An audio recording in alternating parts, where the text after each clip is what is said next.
Para mí es un verdadero placer contar hoy con el profesor o conversar hoy con el profesor Bruno Amore, mi profesor de doctorado.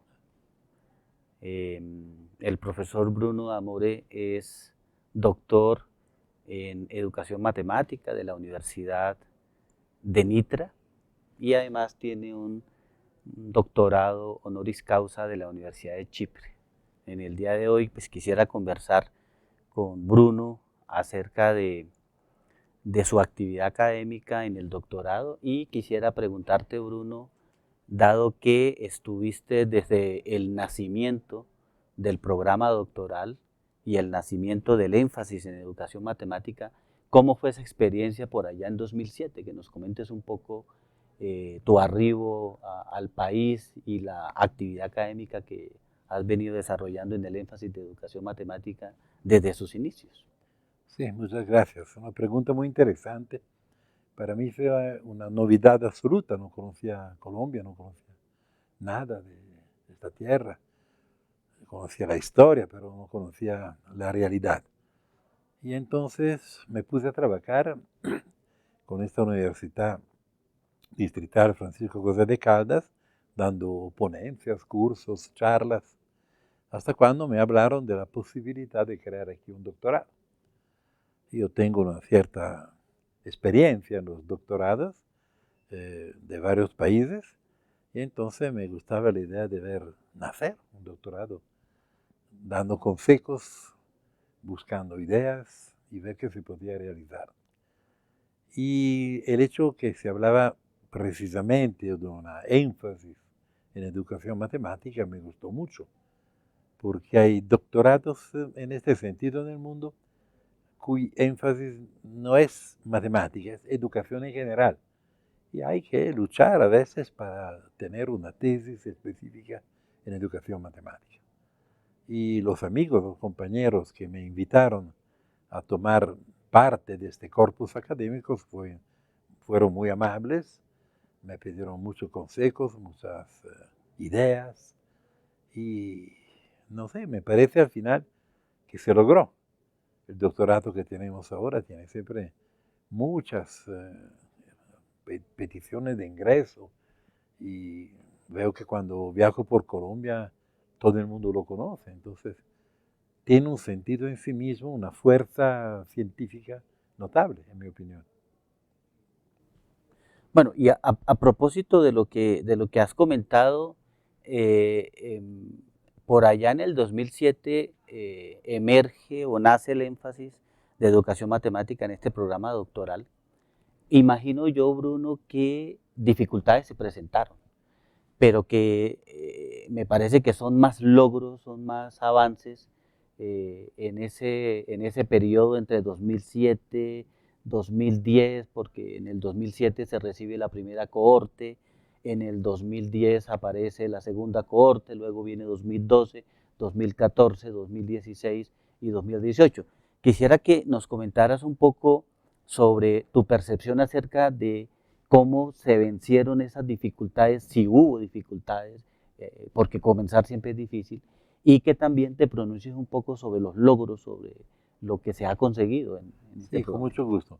Una idea que se aceptó de inmediato y que si tuvo problemas eran problemas como logísticos sencillos, es de tener contacto con algunos investigadores internacionales de alto nivel, porque el doctorado no es un grado, es algo posgrado académico notable, el nivel más alto del mundo y reconocido por todos. Y entonces, desde el inicio, yo me acuerdo que intentaba de empujar la idea que se tenían que invitar eh, personajes de nivel altísimo para que podían hablar con nosotros profesores, pero sobre todo con los estudiantes. La idea de que se reunieran con doctorandos para discutir sobre los pasajes de la tesis, cosa que aún hoy se hace, cuando viene un profesor del extranjero siempre se le pide de hablar con unos estudiantes. La literatura nunca es suficiente y por cuanto uno lea sobre un tema, siempre hay algo más. Entonces, ¿quién mejor sino las personas que en este tema trabajan? Esto es importante. Segundo, estas personas dan seminarios generales y después se discute entre profesores y estudiantes sobre los temas más relevantes en la investigación internacional, sin nunca caer en nivel bajos que no conviene a nadie, ni al estudiante, ni al doctorado en sí mismo. Por lo cual yo veo que tesis que se hicieron, que se están haciendo, están hechas sobre un tema, sobre temas al plural, que se pueden discutir en todo el mundo. Es decir, una tesis hecha acá puede ser interesante no solo localmente, pero también internacionalmente. Hay que favorecer el máximo posible la pasantía, como se dice, o sea, alumnos doctorales que van a discutir directamente con la fuente, con el autor de las investigaciones que están haciendo. Sin esto, el doctorado ya tiene un nivel siempre más bajo. Son gastos, son problemas logísticos, pero es algo que vale la pena. Sobre esta idea, creo que logramos crear un doctorado que tiene un reconocimiento no solo nacional. Veo que muchos lo conocen. Y me gusta decirlo, hay, por lo menos me capitó, estudiantes extranjeros que vienen aquí a hacer la pasantía, europeos. Y entonces me parece que esto testimonia también que el interés por esto que se está haciendo acá es notable.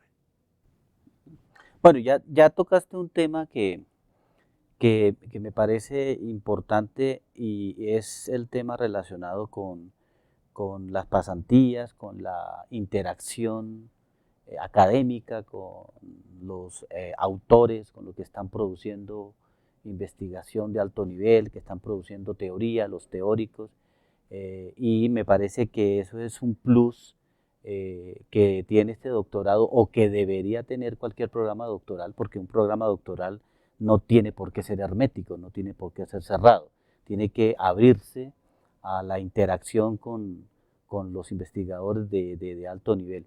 En esa misma línea, Bruno, porque de alguna manera has puesto de presente que el programa doctoral ha logrado un reconocimiento, tiene un nivel académico importante.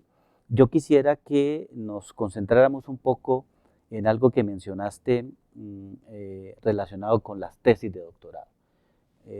Tú has participado en el énfasis de educación matemática, no solo como director de tesis doctorales, sino también como integrante de los tribunales de tesis. Has evaluado tesis, proyectos doctorales.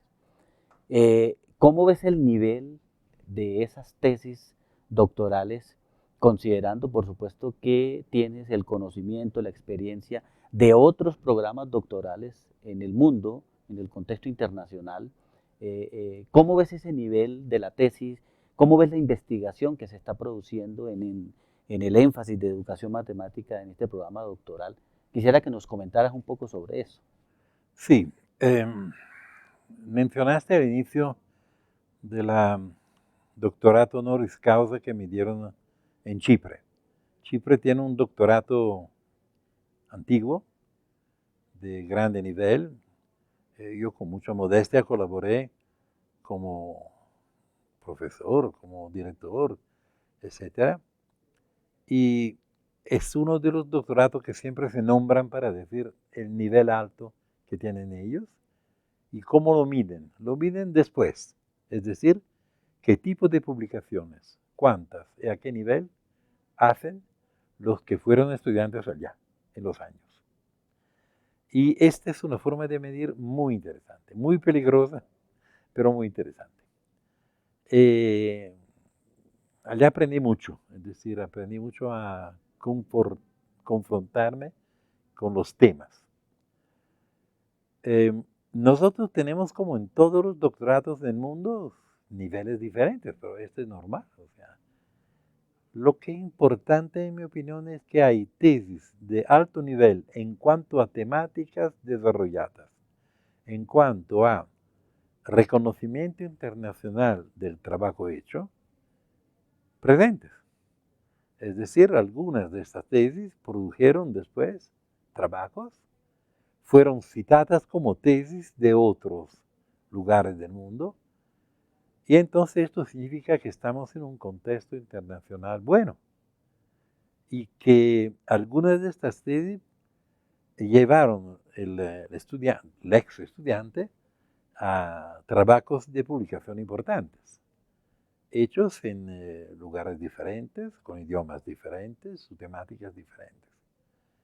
Quiero decir que no se trata de bajar el nivel científico, se trata de continuarlo al mismo nivel en el cual nuestros estudiantes se encontraron cuando empezaron a producir su doctorado. Me gustaría defender una temática que es la del postdoctorado, es decir, el doctorado es el último nivel, pero después uno puede continuar enfocándose en una temática muy específica al interior de la tesis que escribió, que desarrolló. Esta es la forma mejor para tener investigaciones científicas de alto nivel. Muy bien.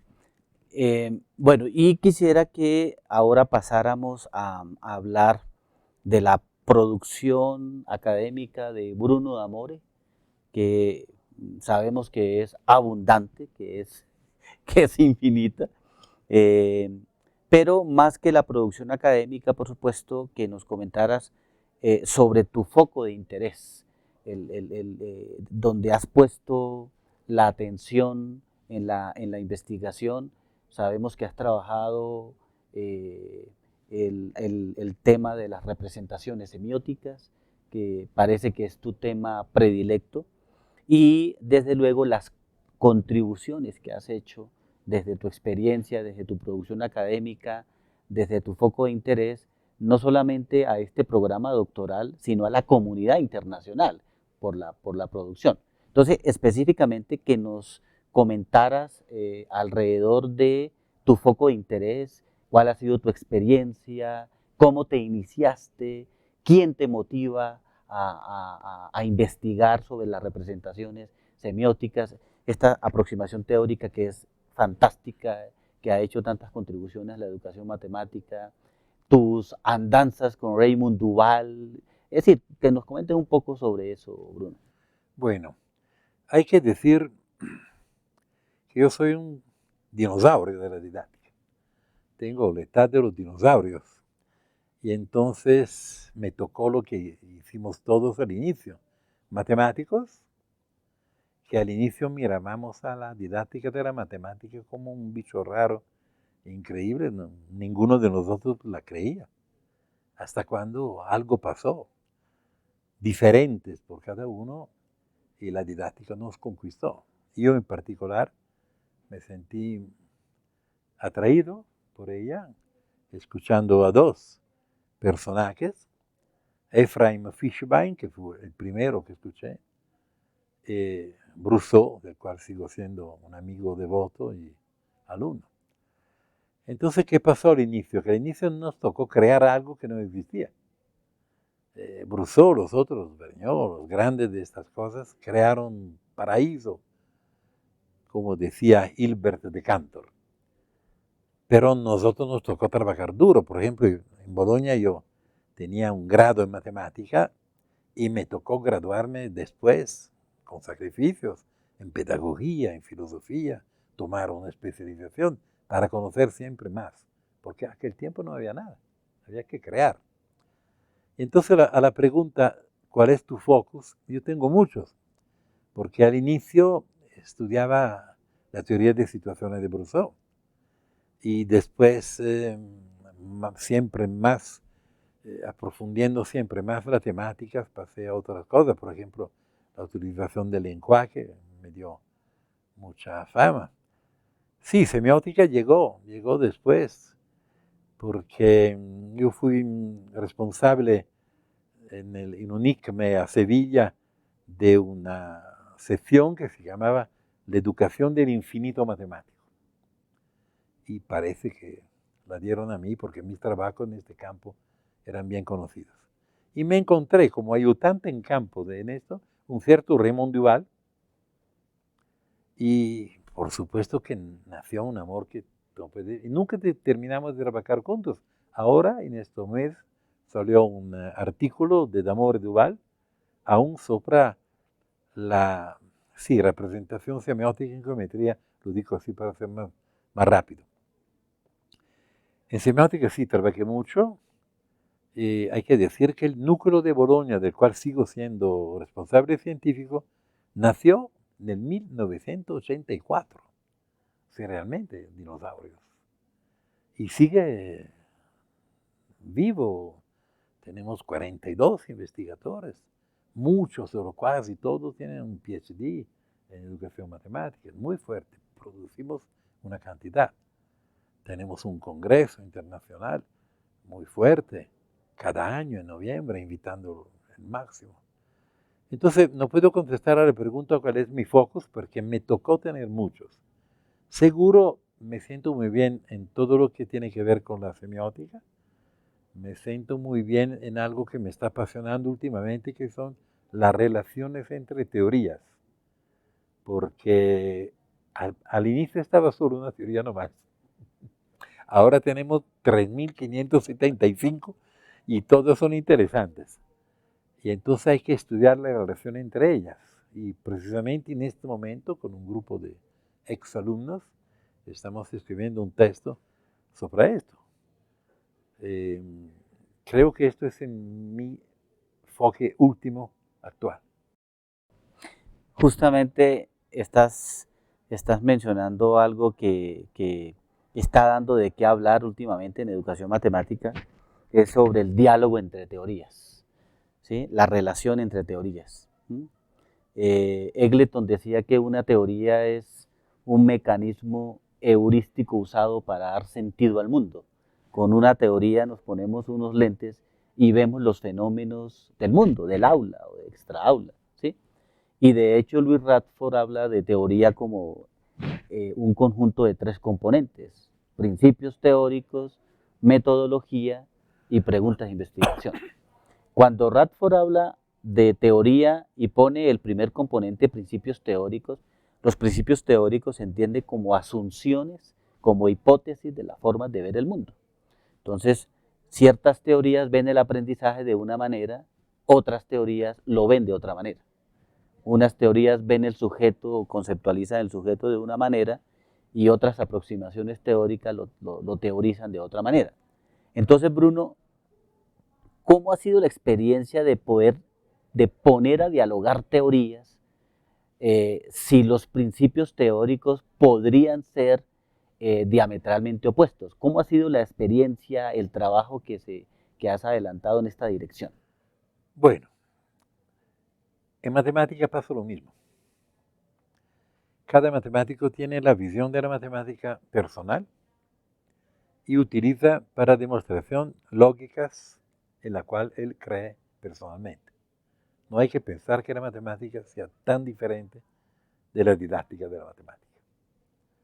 Hay peleas entre personas que demuestran desde un punto de vista lógico en sentido aristotélico y personas que no aceptan esto y hacen demostraciones, por ejemplo, de tipo intuicionista o totalmente formalista. Entonces, esta división, esta interpretación de la visión del mundo no tiene que ver solo con la didáctica, con el aprendizaje, con el salón de aula. Yo aprendí esto muy joven y aprendí a convivir con esta forma de ver las cosas, por lo cual me encuentro perfectamente en este momento en el cual hay discusiones sobre formas diferentes de ver las teorías en didáctica de la matemática. Hay muchos colegas que se divierten mucho a ver las diferencias entre teorías. Y hay otros que se divierten mucho a ver las similitudes entre teorías. Por ejemplo, el trabajo que estamos terminando, espero hoy, que dura de muchos meses, depende de una frase, tú nombraste a Radford, de una frase que él dice en un artículo de él muy famoso, donde cuenta de un almuerzo que él tuvo con Rousseau en Locarno, 2004, precisamente en un congreso internacional que yo había organizado en Suiza, en el cual había invitado los grandes de la época y también los que estaban emergiendo, Rutherford. Y al final de esta reunión, de este almuerzo, ambos decidieron que las dos teorías eran totalmente diferentes. Después de tantos años, 15 años. 2004, ¿no? Eso era 2004. 15 años después, ahora nosotros estamos demostrando que las diferencias son en el interés que tienen las dos teorías, en las formas de estudiar los fenómenos. Y estos, por supuesto, son diferentes, porque cada teoría nace porque ve que las otras teorías no alcanzan a explicar fenómenos. Entonces una teoría nace para explicar los fenómenos que ve. Por ejemplo, los gestos interpretados semióticamente tienen un sentido en la teoría de la objetivación de Rutherford y no tienen sentido en la teoría de situación de Brousseau. Es una diferencia sustancial, una forma diferente de mirar al mundo. Pero si uno se pone a mirar las cosas comunes, vas a ver en este artículo que hay muchas. Es decir, frases casi iguales. Hay intenciones didácticas iguales. Y entonces yo creo que una tarea que tenemos todos los que nos ocupamos de esto, es decir, confrontaciones entre teorías, es de mirar la primera parte, pero sobre todo la segunda, para mostrar que la línea investigativa puede ser muy diferente, pero que el resultado puede ser muy útil a la comunidad. Y entonces, esta es mi intención de trabajo ahora. Muy bien.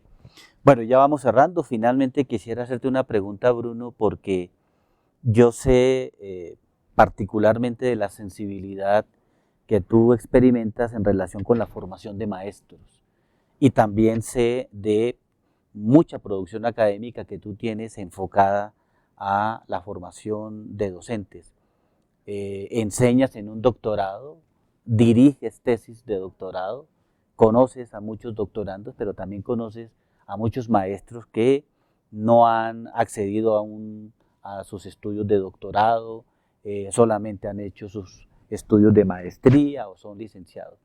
¿Cuál sería como el consejo desde tu experiencia que les darías a los profesores de matemáticas para ser cada día mejores profesores de matemáticas, pensando en sus estudiantes, en los niños que quieren aprender matemáticas?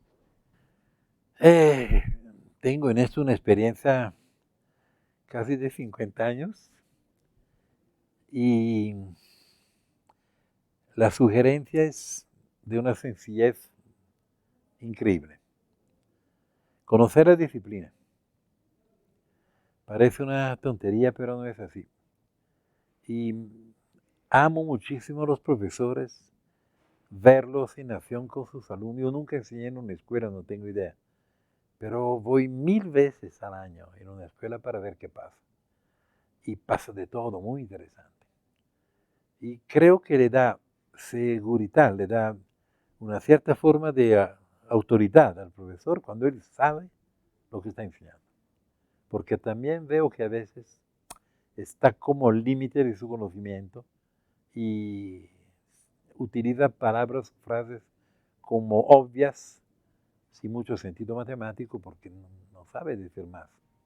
Entonces, el consejo es conocer la disciplina, te da coraje, te da seguridad, te da la forma de hablar, ejemplos. Después de esto, la didáctica de la matemática, no hay nada que hacer. No hay pedagogía, no hay la didáctica de la matemática. La didáctica de la matemática tiene 50 años. Poco y mucho al mismo tiempo. Tenemos resultados increíbles, ya experimentados, concretos, que se pueden utilizar en el aula. Entonces, ¿por qué no estudiarla? Es tan sencillo. Hay libros, hay cursos, hay 1000 formas de aprender la didáctica de la matemática. Y te resuelve todos los problemas que tienen en el aula. Entonces, formación específica y didáctica de la matemática. La veo así. Veo que cuando un profesor que no la conocía conoce la didáctica, cambia radicalmente su forma de ser. Lo cambia dentro radicalmente y la forma de trabajar en aula cambia totalmente. Bueno, ha sido un verdadero placer conversar con Bruno, mi colega, mi amigo, mi profesor. Y quiero insistir en eso porque yo soy egresado de este programa de doctorado en el énfasis de educación matemática. Yo soy de la Corte 2010. Ya Bruno venía trabajando con el énfasis desde el 2007, como él lo señaló desde su nacimiento. Y Bruno fue una de las personas que me apoyó íntimamente en el desarrollo de mi investigación doctoral. Es muy apasionado, como lo dijo con los estudiantes, se entrega. Eso sí, como dice Emanuel Levinas, cuando uno es rehén del otro, entregarse al otro. Así es Bruno. Entonces, Bruno, te quiero agradecer mucho en nombre de la dirección del doctorado, del doctor Harold Castañeda, del énfasis de educación matemática que coordino y del cual tú haces parte, y de este equipo de producción que colabora muy bien con este formato de diálogos educativos. Si te quieras despedir, muchísimas gracias, Bruno. Muy amable, gracias.